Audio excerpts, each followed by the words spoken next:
Okay, so balik kita sa panduang tutorial. So ngunyan, hindi na kita ma-focus sa wala left side ini mga tools na hindi gagamit tigdiyo. So mailing mo naka-divide siya sa 1 ining 1 2 3 4. So apat. So punan ta ko nang digdi sa mga tools na ni. Kung ano magagamit ka ni. So mataw ko ng sample sa imo sa bawat tools na ini. Ngunyan sa first tutorial ko sinabi ko sa imo na kung paano mag-create ng new layer. So gigibuan ta ulit digdi. Mahiling mo siya mayo ning daw empty. So paano pag-create ng layer? So mayroon yung gigibuan ta is mo lang sa file, maklik kita ng new or control N, tapos pwede mo siyang pangaranan kung anong gusto mong pangaran. Okay, tapos yun ang gamiton tango na sa kunyan. So kasi yan nalag ko na. Pwede mo rin bago niyan. So click ko lang ang okay. So ma-appear na siya. Yan. So nakalagdig di untitled 50% RGB. Kung mahiling mo rin sa layers, guna siya sa wrong layer. Ang label niya is background. So punan tig di sample kung ano magamit ka ni. Kung mahiling mo digdiyo, igwasin lang sa dito na arrow. Kapag left click mo siya tapos tinuunan mo lang siya, mahihiling mo kung may mga options pa dyan. Yan. Digdi apat. Digdi naman tulo. Yan. Left click, mo lang siya, left click. Mahiling mo lang dyan. Tapos yan. Yan. Left click. Kakahiling mo dyan. Yan.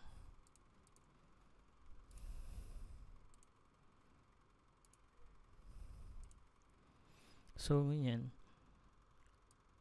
Sample kita dito sa ini ang selection tool na ina-upload. Selection tool kasi pan-selection yung mga object or sa photo, sa picture ko sineselect niya yan. So, malagdag kita ng panduan layer para ining white background na ini as magigitang background lang talaga. So, paano pagdagdag ka yan? So, maligdi lang kita. Ma-create lang kita ng new layer sa baba. Igdi, create layer.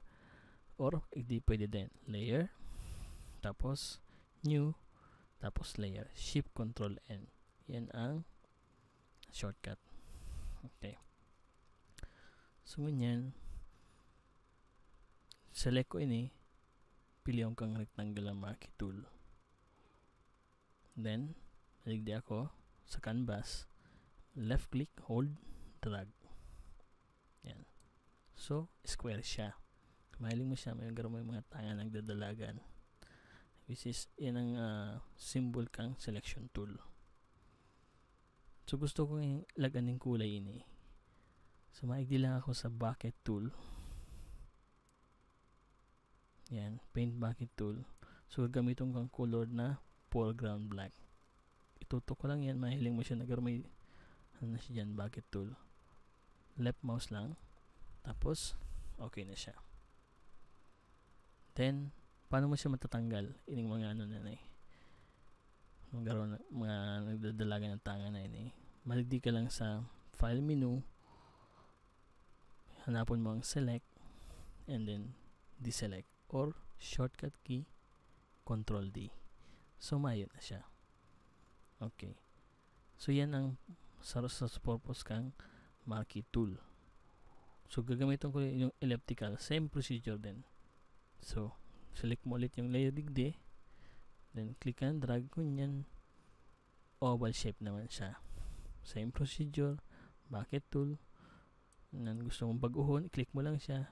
Pili ka ng kulay. Kung Then, yan. Then, balik sa select. Then, deselect. So, duwa na siya. Yan. Yan lang ang purpose kang rectangular and then elliptical. Yan. Basic po yan. Ganyan. Paano mo siya hihiroon? Kasi gusto mong hiroon. Pwede mong ipataas, pwede mong pababa, pwede mong Kung mahiling mo, hindi mo siya masiselect. So, ang gigibunan mo, kukunan mo ng tool na ini nga Yan. Kung ano mo siya, may arrow siya. Tapos pag ano mo siya, click mo siya, hold and clip. Yan. Mahihiro mo siya either sa taas, pababa, yan, pwede mo siyang i-resize, depende. Yan ang mainly purpose kay niyo araw na niyo. So ngunyan pantulo, so i-hide tayo ni mag-gibog kita ng another layer. Selection tool man yung lasso. Yung lasso hindi siya abot ng free, so pwede mo lang siya hold left. Then pwede ka mag-create daw anong gusto mong object. Yan. Hanggang igdugtong mo siya sa pinakapuro. Tapos may mahihiling ka dyan na. Yan. So selection din siya. Pwede mo siyang gamitan yung bucket tool. Then fill mo lang siya ulit. Then select, deselect. Same procedure kasi primero. Tapos ini naman polygonal lasso tool. Selection tool din siya. Ang pinagkaiba na kanina straight line na ngayon. Kung mahiling mo arog ka yan, like ka pwede magsiko-siko, straight lang yan. Daw pwede ka mag-create ng gusto mo.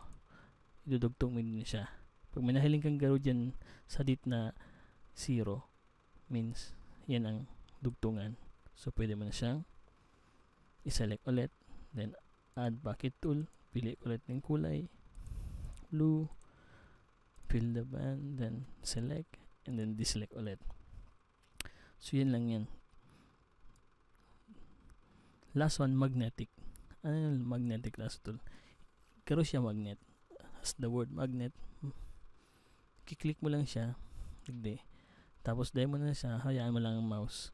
Yan, left, then left, point. Nagsusunod siya sa mga endpoints. So dahil mo na siya, kaya puhan pang i-select. Sige lang yan, sunod kung anong nahiling niya, mga edge. Sinusundan niya lang yan. Yan.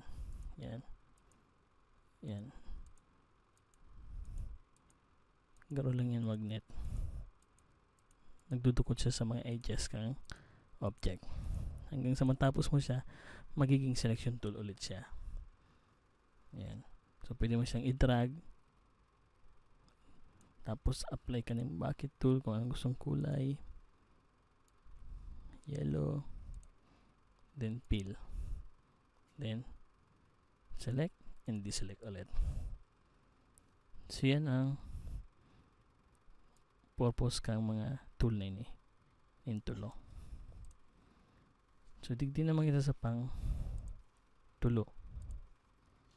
Ano naman tigapo din quick selection tool. Quick selection tool usually ginagamit din sa kung may picture ka, pwede mo siyang gamitin sa pag-select ng mga picture. Bawa, open kita ng picture, hanap kita ng picture digdi.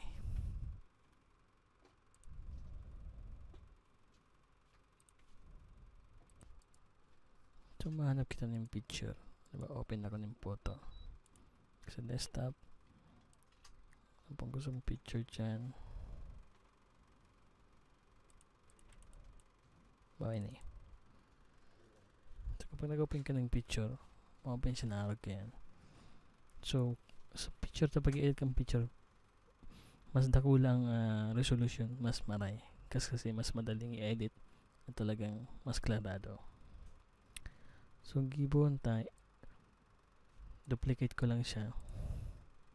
Maabot kita sa bagay na yan. Gusto ko lang palang sa mo yung tutorial na kung paano gamitin ang quick selection tool. So, ganyan, quick selection tool, pwede mo siyang padakulaan ng size. Kung pag-select ko kayo mahiling mo mga option dito sa taas. Yan. So, gusto kong padakulaan ang size. Maklik lang ako sa taas. Padakulaan. Gusto ko lang i-select ining. So, quick selection. So, maklik ka lang ng arog ka yan. Yan, mahiling mo. Selected na siya. Object. Okay, yan. Tapos, gusto mo siyang i-cut, select mo lang yung selection tool, tapos mahiling mo may garugunting dyan. So, click mo lang siya, yan, tanggal na. Then, select mo ulit, then deselect. Okay, so natanggal na yung So, yan ang quick selection tool. Pero, Pares lang siya kang sarong magnetic. Ang pinagkaiba lang, kumbaga, in quick selection tool, makaskas lang din kasi sarong prindutan lang. Hinahanap niyang edge. Yan, kung ano yung edge nila dyan. So, madali mo lang siyang maselect. Kaya nga, quick selection tool. Yan. So, next is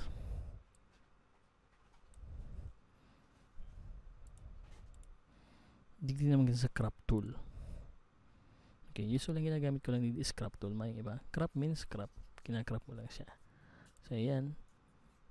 Mahiling mo na siya. Sa Photoshop CS6, mahiling mo na yung mga edges dyan. Madali mo lang siyang i-drag. Ayan.